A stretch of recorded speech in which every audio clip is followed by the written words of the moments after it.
Hi everybody, Mr. Brown here, and I've come back today to read you Chapter 2 of The Firework Maker's Daughter by Philip Pullman. I hope you're all having a good time at home. I hope you're all being good, and we're going to find out what happened next in our story today. The Firework Maker's Daughter, Chapter 2. Next morning, while Lachlan was at the paper merchant's buying some cardboard tubes, Lila went to the elephant house to see Chulak. When she heard what Lachlan had told him, she was furious. Mount Merapi, Razvani, the royal sulphur, and he wasn't going to tell me? I'll never forgive him. That's a bit drastic, said Chulak, who was busy making the elephant ready for his new job. He's only thinking of you. It's dangerous after all. You wouldn't catch me going up there. Huh, she said. It's all right to let me make golden sneezes and Java lights, I suppose, little baby things, but not to let me become a real firework maker. He wants me to stay a child forever. Well, I'm not going to, Chulak. I've had enough. I'm going to Mount Merapi, and I'm going to bring back the royal sulphur, and I'll set up as a firework maker on my own, and I'll put my father out of business. You see if I don't. No, wait, you ought to talk to him. But Lila wouldn't listen. She ran straight home, packed a little food to eat and a blanket and a few bronze coins, and left a note on the workshop bench. Dear Father, I have completed my apprenticeship. Thank you for all you have taught me. I'm going to seek the royal sulphur from Razvani, the fire fiend, and I shall probably not see you again. Your ex-daughter, Lila. Then she thought she should take something to show Razvani her skill, and packed a few self-igniting crackle dragons. One of the last things she had invented was a new way of setting them off. You just pull a string instead of setting light to them, because the string was soaked with a solution of fire crystals. She put 3 of them in her bag, took one last look around the workshop, and slipped away. When Lachlan came back and found her note, he read it with horror. Oh, Lila. Lila, you don't know what you're doing, he cried, and ran out into the alley. Have you seen Lila? He asked the fried prawn seller. She went off in that direction about half an hour ago. She had a bundle on her back, added the batik painter. Looked as if she was going on a journey. Lachlan hurried after her at once, but he was an old man with a weak heart, and he couldn't run fast, and the streets were crowded. Rickshaw drivers jostled with bullock carts. A caravan of silk traders was pushing its way through the market, and in the grand boulevard a procession was going past. The crowd was so thick, Lachlan couldn't move any further. The reason for all the excitement was that the white elephant was being led to his new owner. Chulak was leading Hamlet at the head of the procession, and with them came musicians playing bamboo flutes, banging teak drums, and dancers swaying and snapping their fingernails, and a troop of servants with tape measures ready to measure Hamlet's new home for the silk curtains and velvet carpets that the new owner would have to buy. Flags flapped and banners waved in the sunlight, and the white elephant shone like a snowy mountain.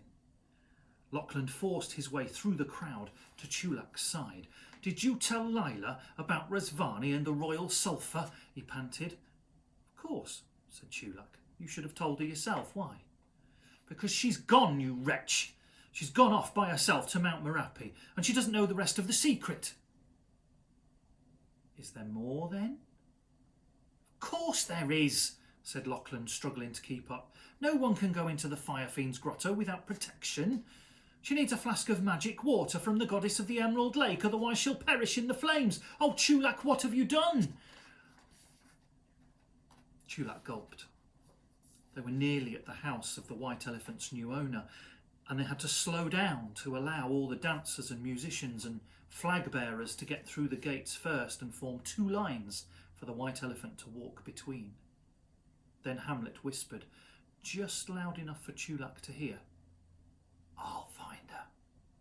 Help me get away tonight, and we'll go and take Lila the magic water. Good idea, whispered Chulak, beaming. Just what I was going to suggest. He turned to Lachlan and said, Listen, I've got a proposition. Me and Hamlet will find her. We'll get out tonight. Emerald Lake, Goddess, Magic Water, Mount Merapi. Nothing to it. And then Chulak turned to the servants. Mind out the way, he called. We've got to get him round the corner. Dear, dear, what a narrow gate. That'll have to come down. And what's this gravel? You want the white elephant to walk on gravel? Fetch a carpet at once. A red one. Quick, hurry. And he clapped his hands and the servants bowed and scampered away. And in the background the new owner was tearing his hair. Chulak whispered to Lachlan once more. Don't worry. We'll get away tonight. All we need is a tarpaulin. A tarpaulin? What for? No time to explain now. Just bring one to the gate tonight. And Lachlan had to make do with that. He went back to the workshop, feeling heavy-hearted.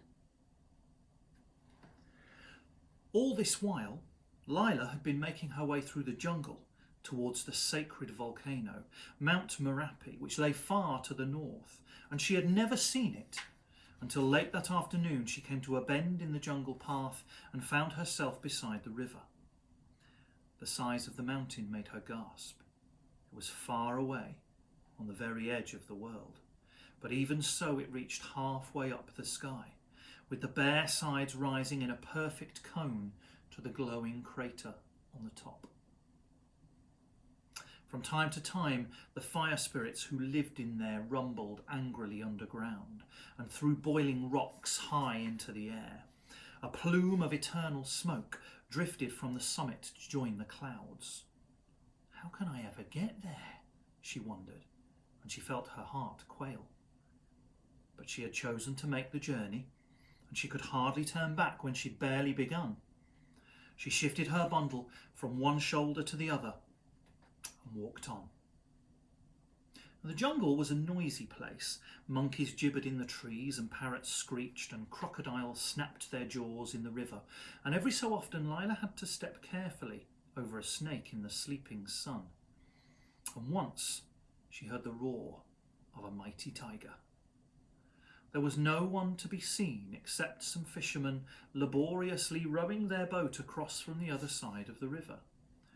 She stopped and watched as they brought their boat in towards the bank where she was standing. They weren't making very good progress. There were 6 or 7 of them, and all their oars were getting in one another's way. As she watched, one of the fishermen missed the water completely with his oar and swung round and clumped another fisherman on the head. That fisherman turned round and punched the first one, who fell off his seat with a squeal and dropped the oar in the water. One of the others tried to grab it, but he fell out of the boat, which rocked the boat so violently that all the others cried out in alarm and grabbed the sides. The man who'd fallen out was splashing and spluttering as he tried to climb back in the boat, and all the crocodiles basking in the shadows looked up, interested. Lila caught her breath in alarm, but the fisherman was so helpless that she could hardly stop herself laughing, because when the man in the water leaned over the gunwale, all the men in the boat leaned over to that side to help him, and the boat tipped over so far they nearly all fell in too. They suddenly realised what was happening and let go, and then the boat tipped back the other way and they all fell on their backs. And the crocodile slid off the sandbank and began to swim towards them. "Oh, pull him in, you stupid creatures," Lila cried. "Over the end, not the sides." One of the fishermen heard her and hauled the man over the stern to lie in the bottom, flopping and gasping like a fish. Meanwhile, the boat had drifted in to the side, and Lila put out a hand to stop it bumping. As soon as they saw her, the fishermen nudged one another. "Look," said one. "Go on," muttered one of them. "You ask her." "No, it was your idea. You do it." "Wasn't me, it was you, Chang."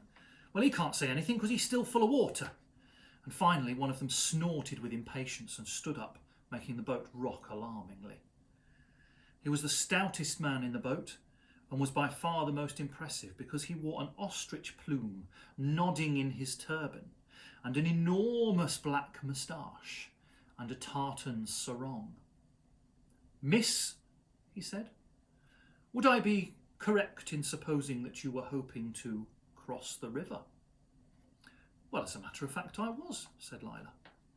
He tapped his fingertips together with pleasure. And would I also be correct in supposing that you had a little money? A little, yes, said Lila. Could you take me across? I'll pay you. Look no further, he said proudly. Rambashi's river taxi is at your service. I am Rambashi. Welcome aboard. Lila wasn't sure why a river taxi should have the name The Bloody Murderer painted on the bow, and nor why Rambashi should be wearing no less than 3 daggers in his belt, one straight, one curved, one wavy. However, there was no other way to cross the river, so she stepped aboard, trying to avoid the man who'd been saved from drowning, who was still lying, dripping, in the bottom of the boat. The others took no notice of him at all, but rested their feet on him like he was a roll of carpet. Cast off, my brave lads, cried Rambashi, and Lila sat in the prow and held the sides apprehensively as the bloody murderer swayed out into the current. Behind her she could hear the clash of oars as the blades banged together, the cries of pain as one man's handle struck another man's back, and the groaning and cursing as the half-drowned man tried to regain his seat. But she didn't take much notice because there was plenty to look at on the water, the dragonflies and hummingbirds, and a family of ducks out for an afternoon cruise, and crocodiles practising looking like logs, and all sorts of things. But presently she noticed that the rowers had stopped talking and the boat wasn't rocking unsteadily as it had been when they were rowing. In fact, they were drifting. And the oarsmen weren't entirely silent either. She could hear whispers. You tell her. No, I don't want to. It's your turn. Well, you've got to. You said you would. Let Chang do it. It's about time he did something. He's not fierce enough. You do it. Lila turned round. Oh, for goodness sake, she said. What are you... But she didn't finish her sentence because of the sight that met her eyes. All the rowers had put down their oars, which were sticking out in all directions, and each of the rowers had tied a handkerchief over his nose and mouth, and they were all holding 2 daggers. They all jumped slightly when she turned round, and then they looked at Rambashi. Yes, he said, fooled you, ha ha! This isn't a river taxi at all. We are pirates, the fiercest pirates on the whole river. We'd cut your throat soon as look at you. And drink your blood, one whispered. Oh yes, and drink your blood, all of it. Hand over your money. Come on. He waved his dagger so vigorously that the boat rocked and he nearly fell out. Lila almost laughed. Pay up, said Rambashi. You're captured. Your money or your life. I warn you, we're desperate men. And that's the end of chapter 2. And there'll be more in a couple of days' time. Take care. Bye-bye now.